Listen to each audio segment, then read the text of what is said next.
Voilà, donc mon petit spot de travail où je bosse techniquement du coup tous les jours. Tu vois, je suis plutôt bien parce que il fait frais et humide comparé à Lisbonne, mais là commence déjà à faire chaud au soleil. Je te montre un petit peu ce petit ciel bleu là du kiff. Tu vois, il commence déjà à faire chaud et en fait du coup là c'est clairement genre un super bel endroit pour bosser. Tu vois, je suis juste là.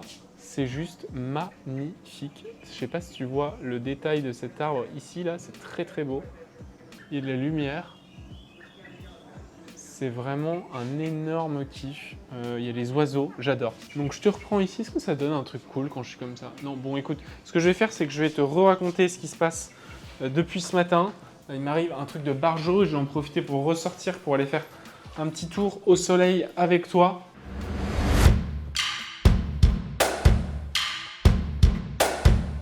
Audio Jungle. En gros, tu le sais très bien, j'ai mon club de tennis à Paris qui s'appelle The Court. C'est le premier club totalement en ligne de tennis. Évidemment, tous les cours se passent en physique, mais tout le reste est full en ligne. On est le premier tennis club de France qui est 100% en ligne. On n'a pas d'endroit physique. Je te le dis souvent, un peu de la même manière que Airbnb n'a pas d'hôtel. Ou que Uber n'a pas de centre de taxi, ou de voiture du moins, eh bien nous c'est un peu la même chose. On est un premier club de tennis qui est 100% en ligne. Évidemment le tennis ça se pratique sur des terrains de tennis et ces terrains de tennis il faut les réserver puisque je n'ai pas de club physique. Donc moi je m'occupe de réserver des terrains de tennis un peu partout dans Paris.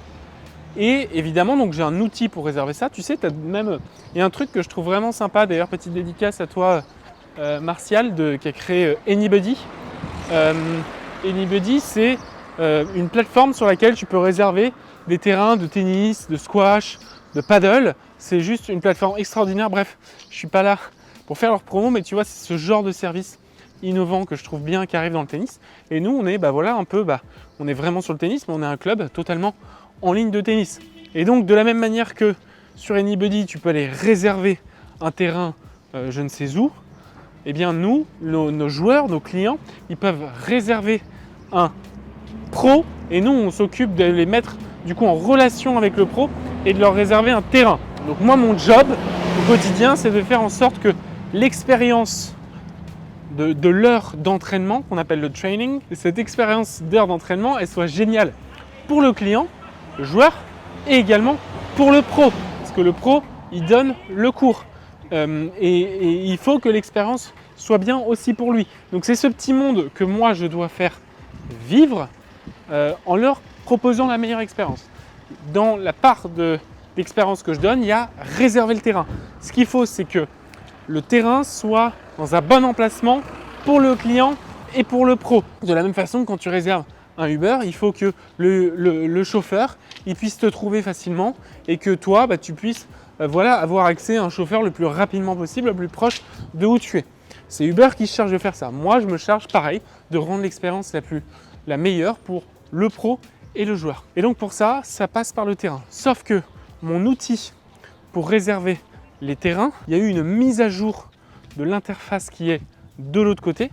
Donc, et mon outil ne peut donc plus réserver les terrains. Et pour moi, c'est vraiment le truc principal. Je sais pas toi, ce que tu fais comme business. D'ailleurs, dis-moi en commentaire quel business tu fais et quel est vraiment, genre, tu vois, le truc central de ton business que tu peux pas lâcher. Moi, c'est vraiment ça. C'est ma faculté à aller réserver le terrain le meilleur pour le pro et le joueur. Donc, si j'ai plus ça, si je peux plus réserver de terrain, j'ai techniquement plus de business. Je sais pas, c'est comme si quel autre exemple je pourrais te donner? Tu vois, tu vends des fruits et des légumes et il y a un fruit qui se vend beaucoup et tu as plus de fruits. Si tu as plus de fruits, tu es dans la merde, tu vois. Et donc moi, en gros, si je peux plus réserver de terrain, je peux tout simplement, j'ai plus de business. Donc là, je vais commencer à me répéter, c'est exactement ce que je disais sur la vidéo tout à l'heure quand j'enregistrais.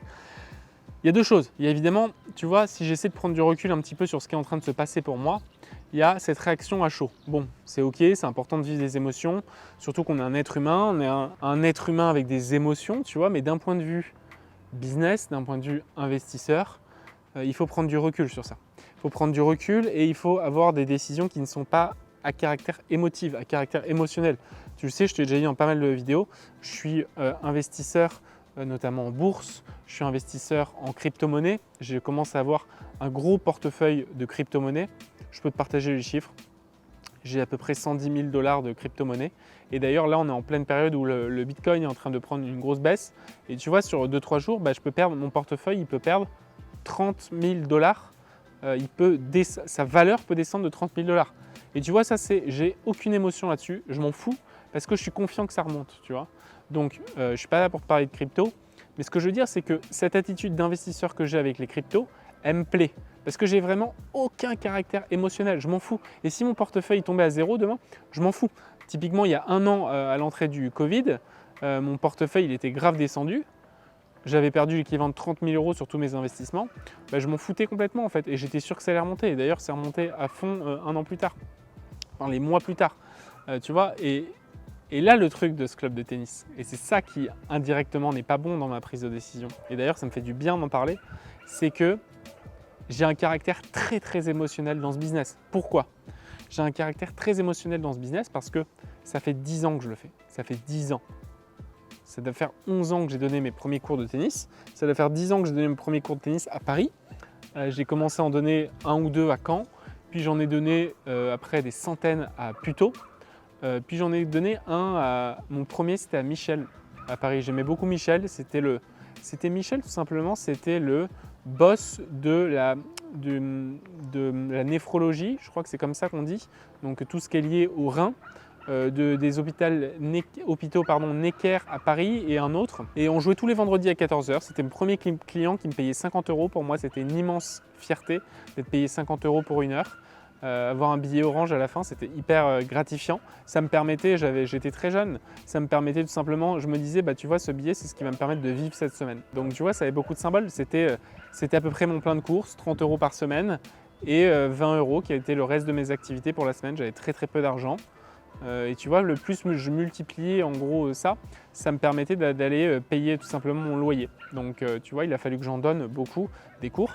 Et tu vois, je suis passé de ça à beaucoup d'étapes sur ce business à Paris. Tu vois, 10 ans plus tard, je suis toujours là. Tellement de choses à dire, ouais, je suis vraiment émotionnel sur ce business. Il y a tellement de choses à dire. Je l'ai fait grossir, tu vois. Le premier grossissement, c'était tout simplement augmenter ma valeur à l'heure. Donc tout simplement faire augmenter mon prix. Je gérais beaucoup de choses pour mes clients, la gestion du calendrier, le fait de pouvoir réserver facilement, tout ça. Donc j'ai beaucoup d'émotions dans ce business. C'est un business qui ne me rapporte pas beaucoup d'argent aujourd'hui. C'est un business qui fait à peu près entre 8 et 12 000 € maximum par mois et sur lequel moi je gagne la moitié parce qu'évidemment je reverse la moitié aux pros. J'ai quelques frais évidemment liés à ce business. Mais tu vois, moi je gagne la moitié, donc sur des bons mois, je peux faire 4-6 000 € d'argent, tu vois. Donc c'est très bien, c'est amplement suffisant. Je sais que c'est un business qui n'est pas du tout scalable, c'est-à-dire que si ça faisait 200 réservations par jour ou par mois, ce serait compliqué à gérer. Par mois, ça pourrait être jouable. Par jour, c'est strictement impossible. C'est parce qu'il y a beaucoup d'humains à gérer, il y a des intempéries, il y a des humains, c'est des cours de tennis qui sont dehors, donc il y a beaucoup de caractères externes, de facteurs externes qui ne sont pas vraiment dépendants de moi, que je ne peux pas gérer. Contrairement au business des formations, où tout simplement, si demain on lance une formation avec Jules qui fait 200 ventes, ça ne nous demande pas plus de travail. Il n'y a aucun travail supplémentaire à faire après-vente. C'est-à-dire qu'il y aura peut-être 2-3 personnes qui vont envoyer plus de messages. Tu vois, sur les 200, je ne sais pas, quand on a une formation, on n'a jamais de message vraiment de modification ou de travail lié aux formations. Mais peut-être que si, bon bref. Donc les formations, c'est un business qui est totalement scalable. On ferait 1000 ventes, ce ne serait pas un problème. Les cours de tennis, non, on ferait 1000 cours par semaine, par mois. Il y aurait beaucoup plus de problèmes. Parce qu'il y a régulièrement des problèmes à gérer. Qui ne sont pas des problèmes ultra bloquants, mais il y a du taf. Donc tu vois, tout ça pour te dire que c'est un business que je pourrais totalement me dire « Ok, je l'arrête, c'est non scalable. » ça ne me rapportera pas énormément d'argent, ça me fait beaucoup travailler au quotidien parce qu'il y a de l'humain à gérer, mais je l'aime bien ce business, je l'aime beaucoup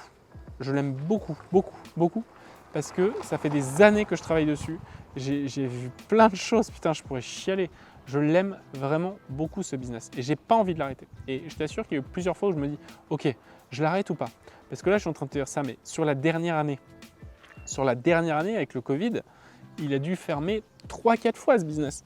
Il a fermé au moins 3-4 fois parce que fermeture des terrains, interdiction de jouer au tennis en France, interdiction de jouer dedans. D'ailleurs, en ce moment, on ne peut toujours pas jouer sur les cours intérieurs alors qu'il pleut à Paris. Rénovation des cours, j'ai tout eu. Là, la maintenance. Donc, c'est un business qui est difficile. Enfin, difficile évidemment à toute chose gardée, tu vois. C'est pas un business qui me fait souffrir, c'est un business que j'aime, tu vois, mais qui n'est pas le business scalable à l'infini. Tout ça pour dire que je pourrais l'arrêter, mais je ne veux pas l'arrêter. Voilà mon ami, bon bah écoute, pour moi c'était vraiment un objectif de te partager ce que je ressens, ce que je vis. Tu as vu, c'est pas très beau où je suis, mais on s'en fiche, il y avait pas mal de lumière, il y a un peu d'espace. C'est un endroit où je reviendrai, tiens, te parler un petit peu comme ça. Voilà, donc dis-moi en commentaire si ça t'intéresse, tu vois, que je te partage un petit peu à chaud ce que je vis dans mon business. Le but, c'est pas de la branlette, hein. Le but, c'est tout simplement de te partager à toi comment est-ce qu'on gère un business comme ça au quotidien. Évidemment, moi, je te conseille beaucoup plus. Et tu vois, c'est aussi le but de te partager ça, c'est de te montrer à quel point le business des formations en ligne, il est beaucoup plus scalable, il est beaucoup plus...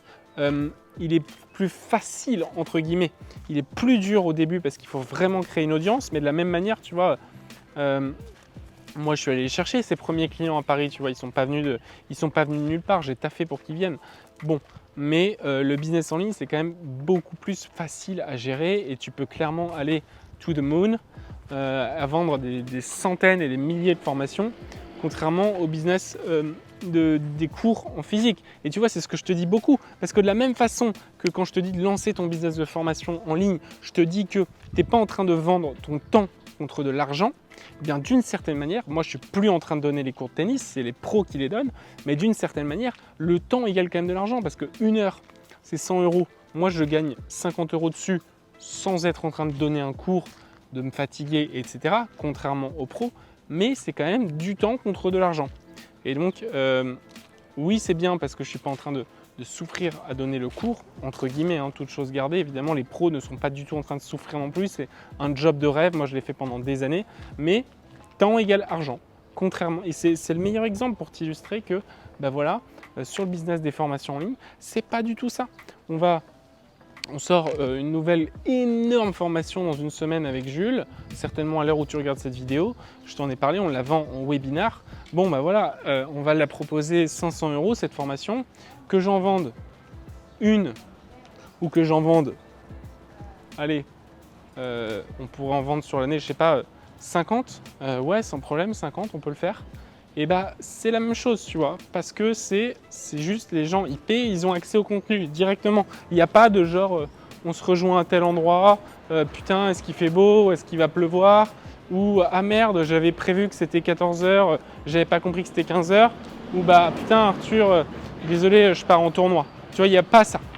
Il n'y a pas ça. Donc, le business de formation, c'est vraiment le business sur lequel je te conseille d'aller. Et écoute, moi, ce que je vais faire, ce que j'avais dit sur l'autre vidéo et que j'ai pas dit là, c'est que, tu vois, donc du coup, je veux aussi te partager ma méthode pour résoudre mon problème. C'est, là, ce que je fais, c'est pour résoudre le problème que j'ai, c'est je me calme, je prends une feuille blanche. Sur cette feuille blanche, j'écris problème. Ensuite, j'écris solution. Ensuite, j'écris... Alors, généralement, même avant ça, je mets un why. Je mets pourquoi. Pourquoi est-ce que je fais ce truc-là? Problème. Solution. En une phrase. Donc, généralement, c'est la grande solution, tu vois, la grande idée. Et ensuite, je découpe la solution. Étape 1, étape 2, étape 3, étape 4, étape 5. Pour chaque étape, combien de temps ça va me prendre? De combien de personnes j'ai besoin? Et voilà, et c'est comme ça qu'on va résoudre ce problème. Et écoute, franchement, il y a aussi une possibilité qu'on ne résolve pas ce problème. Et là, ça serait évidemment très dur. Mais écoute, depuis le début de ma vie, le plus gros mes problèmes ont été, le mieux j'en suis sorti après. Alors, je te donne l'exemple pour moi le plus parlant dans ma vie sur cette dernière année, c'est encore une fois, ce business de cours de tennis à Paris est mort à cause du confinement. Mon problème est énorme, je n'ai plus de travail, Eh bien, je me suis charcuté, je me suis démonté pour... Je rigole en disant je me suis démonté. Je me suis explosé pour créer ce business de formation en ligne. Tu vois? Et mon problème, il était énorme. Et du coup, la solution que j'ai trouvée, elle a été magnifique. Donc là, je me dis, tu vois, ce problème, il est costaud. Il va falloir que je me batte. Et je sais que si je me bats, je vais vraiment trouver une solution de malade mental. Voilà. Écoute, dis-moi en commentaire ce que tu en penses, ta réaction par rapport à ça. Et surtout, si toi aussi, tu as envie de développer ton activité en ligne, n'importe quelle thématique, hein, que ce soit sur le tennis, je peux t'aider aussi, ça me fera plaisir. Voilà. Si tu as envie de développer ton business en ligne, je t'ai mis juste en dessous un PDF que tu peux télécharger où je te récap les 9 étapes pour lancer ce business en ligne. C'est les 9 étapes que moi, j'ai mises en place. Et voilà, je te les partage gratuitement. Elles sont juste en dessous sur un PDF. Tu peux les télécharger. Et moi, je te redis à bientôt dans une prochaine vidéo. Bye bye.